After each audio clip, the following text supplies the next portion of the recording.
Oh my god, bro. Oh, hell no, man. What the fuck, man? Get your ass on, boy. Hey, what's going on YouTube? It's Kabug, and I'm actually early as hell today. It is 9:44. I actually just got home like an hour ago. I was at my cousin's birthday party, so we're early, and I said, you know what? Let me bust out a good little content while I'm, up and alive. And so that's what I did. It might be a change of scenery, not the background.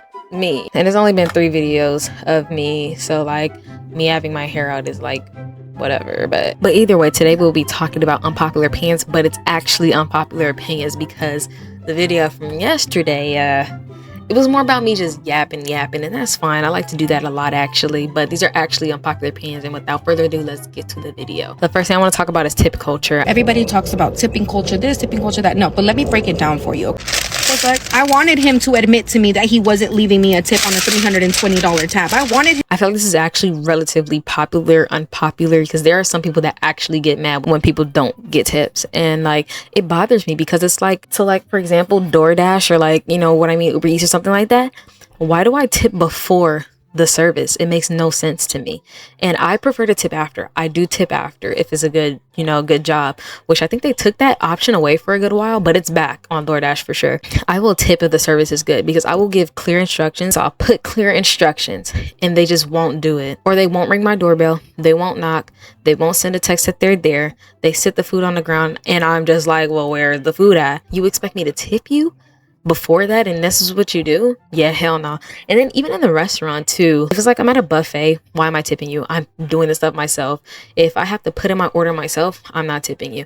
If you are putting in my order but it's just tapping on screen, I'm not tipping you. Chipotle is probably like the place that you would tip somebody because they're making their food right in front of you, but like that's literally it. Matcha.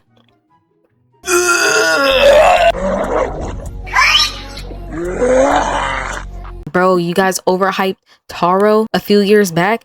Now matcha, that shit tastes like fucking grass. Like, I don't get it. Like, my cousins were literally telling me how good matcha was. No, I'm not falling for the propaganda. That shit was disgusting. I don't even have any more to say about that. The shit was just nasty. Next, we have mukbangs. Yummy.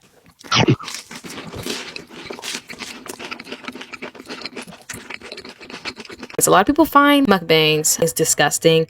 I find it satisfying, honestly, like seeing like the different foods. Like for me, I love like seeing what different foods there is across the world, and so that's like my thing. So I think it's a little bit satisfying. I don't know, I kind of like seeing all the different shits out there that I've never seen before, like enoki mushrooms.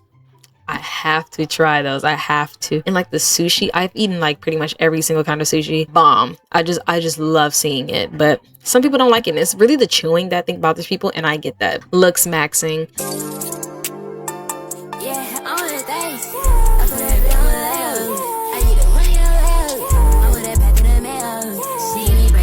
Now, I feel like looks maxing is a popular opinion because ew. First off, that's like for men. Men like that shit. Women do not like looks maxing. No, bro, that shit's not cute. And it's like really bothering me because there's this guy on TikTok. He was like okay, like 10 years ago. He's a white guy with blonde hair, blue eyes, and his chin looks like an iPhone in it. It's not cute. I'm sorry. Being pretty gets you popular. That's not even an unpopular opinion, but like, to be quite honest, it's kind of like it's always been like that. Like they're gonna say like, oh, this is new. It's not new. It's always been like that. If you looked better than the average human being, like they make it seem like nepotism is like some new concept, or like being pretty gives you an advantage over people that have actual talents. It's not new. It's been a thing. Like literally, we see Gal Gadot. She's still an actor. Are we dead serious? No. Like she's horrible at acting, but she's pretty. So I guess like, I guess socks in bed, bro. I'm not gonna lie, I'm wearing socks right now, and I will be going to sleep with the socks on. I don't get the hate. I think it's like extra. People want to complain about something and be different, but it's clothing. It's just like you're wearing a shirt, underwear, bra, shorts. Why is it different that you're wearing another piece of clothing on your feet to go to sleep? People want to be different so bad. Intelligence means nothing without emotional intelligence. Now, let me preface by saying there's a dude that I was talking to that anytime we had like a talk or whatever, he's like, okay, but logically, you're thinking logically, but you're not thinking emotionally. And that's the problem with a lot of men these days.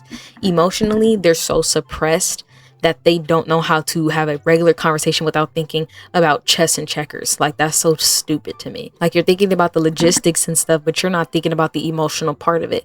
You can't have a conversation with just logic and without emotional intelligence within to it. If you're not emotionally intelligent, you lost already. Vacations don't always have to be relaxing. Like, I remember Carnival was like, we're gonna make it so that it's not as loud. Mind you, this is what Carnival advertised for years. Now all of a sudden you want to switch it up. And then people are in the comments and they're like, people go on vacation to relax. Everybody doesn't. And if you're going there to relax, go on Royal Caribbean, not Carnival. It's called Carnival for a reason. Who goes to a carnival and says, yeah, let me go chillax? That's not how that works. And a lot of people's ideal for vacation is to have fun. That's what my vacations are like, relaxing and having fun. It's a balance. Like, people aren't always going to be tending to what you want to do, and they don't even know you. Like, I hate that. Marriage isn't always the end goal. Like, I hate when specifically men are like, oh, well, or even older generation of women that are like, oh, well, you need to get you a husband. Why? Everybody doesn't want a husband. Everybody doesn't want to get married. Everybody doesn't want to have kids. Why do you put what your end goal is for everybody else? Some people don't want houses. Some people prefer to live in a condo. Some people prefer to live in apartments. Some people prefer that. Why does that bother you? And so I hate that we have to pressure women into believing that they need to be a man in order for their life to be complete. That's so stupid to me. Social media activism almost really 50-50 in my opinion, but I want to say like a lot of the time does nothing. If you're not going out and protesting, going out and talking to your lawmakers, going out and voting, it's no point in talking about politics. Like, you know how many people that I see like that did not vote in this election that have the most opinions about what's going on? You didn't vote. Why am I listening to you? Especially if you can vote and you chose not to, you really have no say in my book at all about politics or anything. Because if you didn't take the time to do your due diligence as a civil citizen to do your job and go vote, don't talk to me about politics at all. And also, it's nice to advocate for like movements and like people and stuff like that, because I do it all the time, you know, with groups of people. It's fine that you do that, but if you're not backing that up by preaching your findings and learnings to people outside of social media, if you're not protesting, there's literally no point in you posting it. I mean, I guess it gives it more exposure, but that's it. Like, being an introvert does not mean the same thing as being shy. Introverted basically means that you would prefer to be inside, prefer to do things by yourself, but it does not mean that you are antisocial or essentially shy. I say you're a little bit more shy to the idea of being outside, but you're not shy towards people. They're two different things. And that's just like how we misconstrued intrusive and impulsive thoughts. We use them intertwined, and it's not the same thing. We have to really open at the thesaurus and really figure out what these words mean. Working hard doesn't always mean that you'll succeed. And I feel like that's a little bit more of a popular opinion. I feel like everybody knows that at this point, because it shows with like even in the work field. And you need to have connections in order to succeed in life. And that's just the truth. Like, sometimes the very few people that do what they got to do because they are talented, kudos to them. But 9 times out of 10, you need to have those connections already or you're going to fail. 99% of men don't have a legacy to carry on. They just be talking just to talk. So like, you know how men be like, oh, you know, women just want me for my money and my legacy. And you don't have one. You're below the minimum pay of $70,000 a year. There's no legacy to be had. Like, I can't stand when men do that, or when they make themselves feel more important than they actually are. You're not. You're 0.0001% of making a child. That legacy is barely yours. There's literally no point in cancel culture. But I feel like that's a little bit of a popular opinion. I don't really get it. We cancel the people that don't really need to be canceled. Like, Lizzo is still canceled right now. I think she was cleared of all those allegations. I don't get it. But people still like Chris Brown. We have to be so for real. Genuinely, we have to do better. Like, this whole cancel culture thing, we might as well just throw it away. Like, it doesn't work. James Charles is still out there living happily, reposting TikToks and videos and stuff like that, and is doing fine. What was the point? Jeffree Star is still alive and kicking and having the most fun ever. Bruce Jenner didn't get canceled at all, and he killed somebody. Like, I'm so confused. Ryan Reynolds is still famous.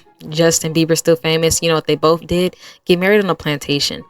what is the obsession of getting married on a plantation? I don't get it. Like, truly, I genuinely don't get it. Like, you're literally getting married on the soil that Black people literally cried on and bled on and sweated on picking cotton. What about that is a happy day marriage? I don't get it. But yeah, those are my unpopular opinions. A lot of them were actually kind of popular, I'm not gonna lie.